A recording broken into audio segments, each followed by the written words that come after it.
Pernahkah mendengar kata equestrian atau olahraga equestrian? Sebutan mudahnya olahraga berkuda. Kata equestrian berasal dari bahasa Latin eques, artinya prajurit berkuda. Kata ini tidak asing digunakan oleh bangsa Romawi. Siapa itu bangsa Romawi? Penelusuran literatur sejarah bangsa Romawi jika membaca SPQR, A History of Ancient Rome, karya Mary Beard, seorang profesor Ancient Literature atau sastra kuno dari Inggris, merangkum bangsa Romawi adalah bangsa yang hidup pada kekaisaran. Tentu saja kekaisaran Romawi atau populer disebut dengan Imperium. Dulunya, bangsa Romawi mendiami Republik Romawi yang merupakan imperium terbesar di dunia dengan suku bangsanya suku Romawi yang sangat beragam dan bahasa kesehariannya adalah bahasa Latin, dengan budaya yang berkembang adalah budaya Yunani kuno. Bangsa Romawi pun disebut bangsa yang multikultural karena sudah banyak pencampuran dari berbagai lokasi dan asal-usul, bahkan keturunan campuran dari lokasi di luar Imperium Romawi ini. Apa hubungannya dengan equestrian? Hal ini bisa langsung mengarah pada kegiatan militernya dengan pasukan berkuda bangsa Romawi. Karena zaman dahulu berperang dan berekspansi menggunakan kuda adalah bagian dari keberlangsungan hidup dan mempertahankan kekuasaan serta politiknya selama berabad-abad. Jika ditanya lantas negara mana saja yang termasuk lokasi berkehidupan bangsa Romawi ini, ulasan literatur merujuk pada negara-negara peninggalan Kekaisaran Romawi yang jejaknya ada di semenanjung negara-negara seperti Italia, Prancis, Spanyol, Inggris, Yunani, Turki, Mesir, Libya, Aljazair, Suriah, Yordania, dan perlu bukti arkeologis untuk menjustifikasi wilayah peninggalan migrasi di bagian Asia dan Afrika, di mana pasukan Romawi pernah sampai berekspansi ke wilayah tersebut. Dominasi Romawi itu adalah negara-negara Eropa, dengan peninggalannya pun banyak di sana.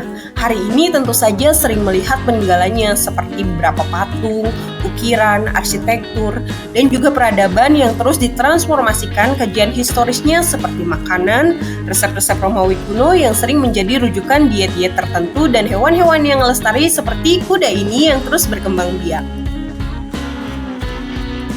Dikarenakan catatan sejarah equestrian dimulai dari pasukan berkuda bangsa Romawi, hal ini sejalan dengan bahasan The Age of the Horse dan If Wishes Were Horse, A Memoir of Equine Obsessions, karya Susannah Forrest yang merupakan seorang penulis dan editor yang selalu menulis ketertarikannya tentang kuda.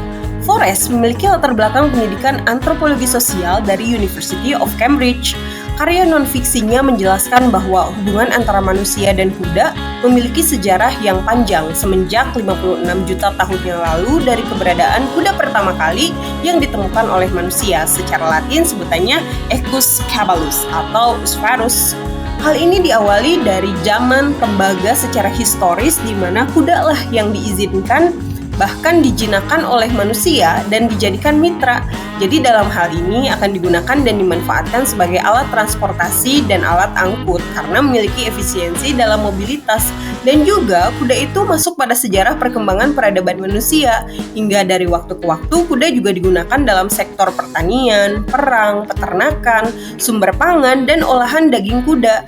Juga hewan koleksi untuk simbol kekayaan, serta status sosial para petinggi kerajaan atau pemerintahan.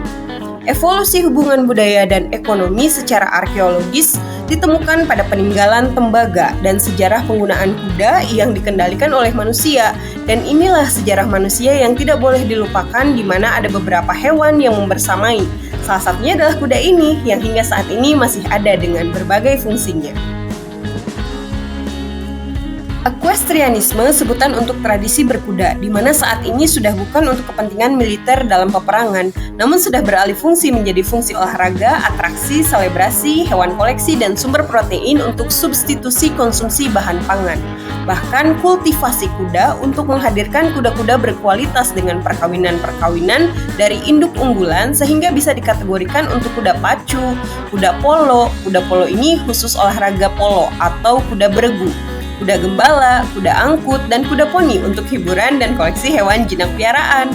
Hari ini, equestrianisme potensial untuk pariwisata desa, pariwisata alam, pariwisata peternakan, pariwisata kebugaran atau olahraga berkuda, equestrian, dan pariwisata etnogastronomi, di mana produksi daging kuda menjadi andalan sajian santapan yang menyumbangkan beberapa sumber gizi. Etnogastronomi dalam perspektif antropologi pangan dan gastronomi kontemporer merangkum unsur-unsur budaya makan yang berhubungan dengan masyarakat yang mengolah berbagai komoditas pangan, terlebih hewani dan nabati, dengan berbagai teknik pengolahannya dalam perlakuan sumber protein. Hal ini ditujukan untuk memasak daging. Perluasan pandangan etnogastronomi tidak hanya sampai situ. Fokus lain mendokumentasikan konteks tradisi kuliner dalam suatu kelompok masyarakat. Dalam hal ini terselip makna-makna simbolis makanan, tidak hanya nilai gizi. Disitulah masyarakat memperbanyak komoditas dengan cara domestikasi, budidaya, dan beternak, sehingga ketersediaan pangan mencukupi. Etnogastronomi pun merambah pada peranan makanan yang mempererat interaksi sosial dalam silaturahmi, tercermin pada gotong royong dalam mengolah sumber pangan hewani yang akan dinikmati bersama. Bahkan sering melakukan pesta makanan dengan kentalnya budaya yang biasa dilakukan, dinikmati dan diwariskan menjadi kebiasaan, hingga menjadi selebrasi budaya pada berbagai acara masa kini. Etnogastronomi memiliki fungsionalitas dan fleksibilitas pada sisi fundamental atau dasar ketahanan pangan. Hal ini jika menelusuri penelitian etnografi Mary Douglas, seorang antropolog sosial dan strukturalis berkebangsaan Inggris namun terlahir di Italia dengan bukunya yang berjudul Purity and Danger, bahwa meskipun kata etno sendiri masih mengarah pada landasan perilaku, tradisi, dan budaya yang secara rutin dilakukan atau secara harian, bisa didalami dengan kajian etnoscience atau studi pengetahuan lokal masyarakat yang bersumber pada pengalaman empiris turun-temurun yang memungkinkan untuk diilmiahkan dengan berbagai perspektif dan pengetahuan. Kajiannya menyinggung adanya ketahanan pangan dan kebudayaan makanan. Jadi, makanan dan budaya itu disebut dengan gastronomi yang mengalami defamiliarisasi. Defamiliarisasi merupakan suatu hal asing atau tidak akrab untuk dipaksa merasakan dari sudut pandang berbeda agar lebih baik. Defamiliarisasi sering terjadi pada etnogastronomi, semisal keberlanjutan produksi daging kuda yang dinikmati oleh masyarakat. Hal ini karena sering dipandang suatu anomali dan keanehan serta tidak wajar. Hal ini memang bisa diterima karena memang tidak biasa untuk kelompok masyarakat tertentu dan jika lokasinya tidak ada peternakan kuda. Sama halnya jika masyarakat yang menikmati sajian kuda akan merasa aneh ketika melihat masyarakat yang menikmati daging itik dari area sawah, karena ekosistem sawah itu tidak ditemukan di ekosistem lokasi penduduk yang melihara dan beternak kuda. Tujuan utama dari defamiliarisasi itu adalah untuk melawan kebiasaan atau rutinitas persepsi yang aneh. Jadi yang seringkali membuat masyarakat itu terjebak oleh perspektif luar yang dianggap asing, namun masyarakat tersebut kan sudah biasa melakukannya, sehingga memaksa kebiasaan yang sudah ada berubah. Hal ini sering terjadi pada etnogastronomi. Peran defamiliarisasi dalam etnogastronomi dapat membantu setiap orang atau kelompok masyarakat untuk bisa mengapresiasi satu sama lain tentang cita rasa, cara mengolah yang sudah menjadi tradisi dan terbukti meningkatkan nilai gizi dan mengurangi kelaparan, berinteraksi dengan para pengolah makanan yang sering terlupakan karena bekerja dan berperan maksimal di dapur, dan menghargai anugerah ciptaan yang maha kuasa dalam bentuk komoditas yang merupakan sumber rezeki untuk keberlanjutan konsumsi semua makhluk. Keberlanjutan sinergi ekologi dari masyarakat yang menikmati sajian daging kuda dan terjaganya kelestarian ekologi memiliki dampak nyata untuk pertahanan krisis iklim. Karena jika masyarakat peternak kuda masih memelihara dan merawat kuda, artinya lahan-lahan subur masih terkelola dengan baik untuk kepentingan kuda dan manusia. Hal ini sudah dibuktikan secara historis dari beberapa studi kasus yang berhasil mempertahankan kuda, lahan, dan pangan dari berbagai negara. Contohnya adalah negara Mongolia. Tradisi equestrian Mongol sangat terkenal dari bahasan historis hingga masa kini yang masih relevan dengan tradisinya yang sudah bertransformasi karena mengikuti zaman. Namun kekuatan pengalaman masa lampau tidak ditinggalkan begitu saja. Hal ini karena budaya balap kuda memiliki peranan penting. Jika menelusuri hasil riset dari Zange, Ini merupakan peneliti dari Research Center for Eco-Environmental Sciences, the Chinese Academy of Sciences, Beijing, China, yang meneliti tentang budaya nomaden Mongolia dan budaya ekologis, tentang rekonstruksi ekologis di zona mozaik agropastoral di utara Cina. Hasil risetnya melihat bahwa budaya berkuda dan memelihara kuda merupakan bentuk budaya nomaden ekologi modern dengan keunggulan perawatan lingkungan, penggunaan berkelanjutan padang rumput, dan penghasil sumber protein dalam kuliner Mongolia. Ada kontribusi daging kuda dan produk olahan kuda khas Mongolia, di antaranya produk fermentasi yaitu eirag atau susu kuda, dan kumis, campuran berbagai susu kuda, domba, sapi, unta, dan hewan lainnya yang memiliki rasa asam, tekstur ringan itu bisa diminum dan menyegarkan karena ada beberapa produk yang mengandung alkohol.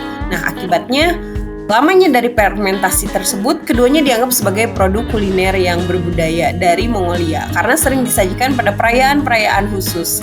Hal ini mendompleng Mongolia pada prioritas perlindungan ekologis regional dan global karena pengembangan ekologi, sosial, ekonomi pada kehidupannya gitu, sehingga hal ini mendorong perlindungan padang rumput yang vital bagi masyarakat Mongolia, dan hal ini adalah pertahanan keberlanjutan agraris yang terus dilestarikan.